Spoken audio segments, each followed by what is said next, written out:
Hey guys, thanks for tuning in. Today we're going to look at 8 great fantasy movies. Now, there are a ton of movies out there that fall under the umbrella of the fantasy genre. But today we're going to try and choose 8 movies that more or less define the sword and sorcery aspect of the fantasy movie genre.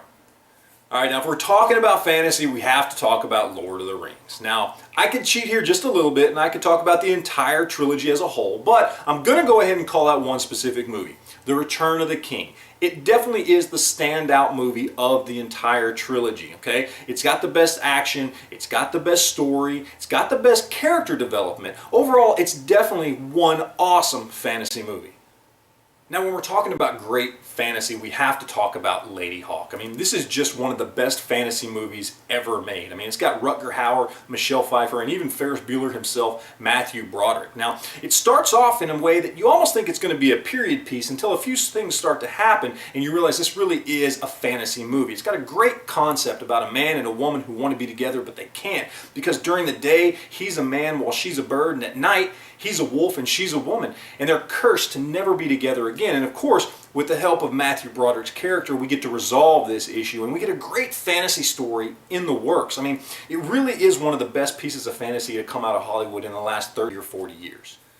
Now, sometimes in fantasy movies, the weirder the better, and when it comes to weird fantasy movies, we got to talk about The Dark Crystal. I mean, The Dark Crystal is just kind of a weird movie, just in its premise. I mean, basically it's a bunch of Muppets acting out a fantasy movie. But when you watch it, when you really get into it, you realize that with the directing, the plot, the story, the voice acting, everything about it, you forget you're watching Jim Henson Muppets. And you really get into the story and realize how good of a fantasy movie it really is.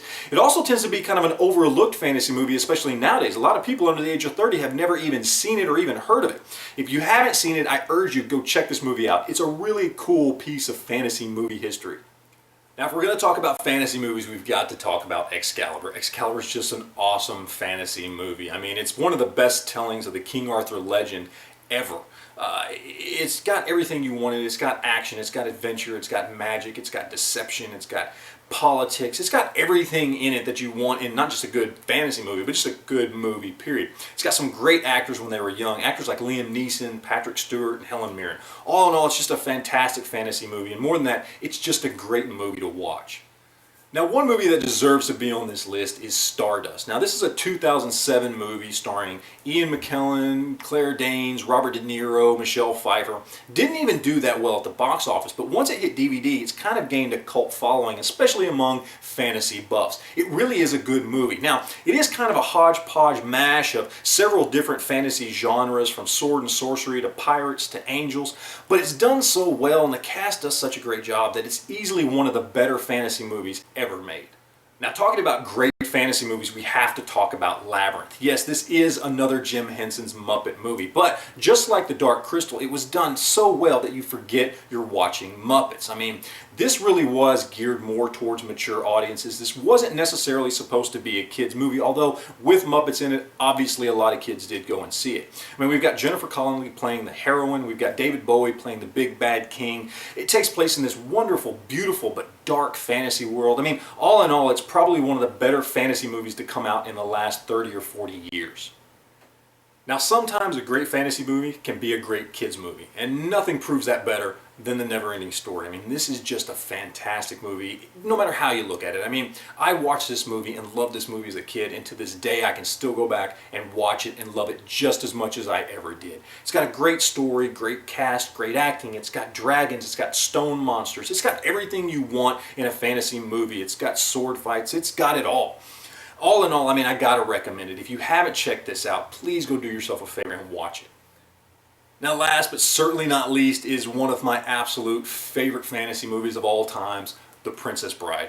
This is just a fantastic example of a fantasy movie. It's just a fantastic example of a movie, period. I mean, everything about this, from the writing to the story to the directing to the cast, I mean, it's got an all-star cast. I mean, there's almost nobody in this movie that you don't recognize from something else. I mean, the story is fantastic. It's probably one of the sweetest but funniest movies ever made. I mean, you're going to walk away from this movie quoting it for the rest of your life. I mean, it's got some of the best one-liners I've ever heard in a movie.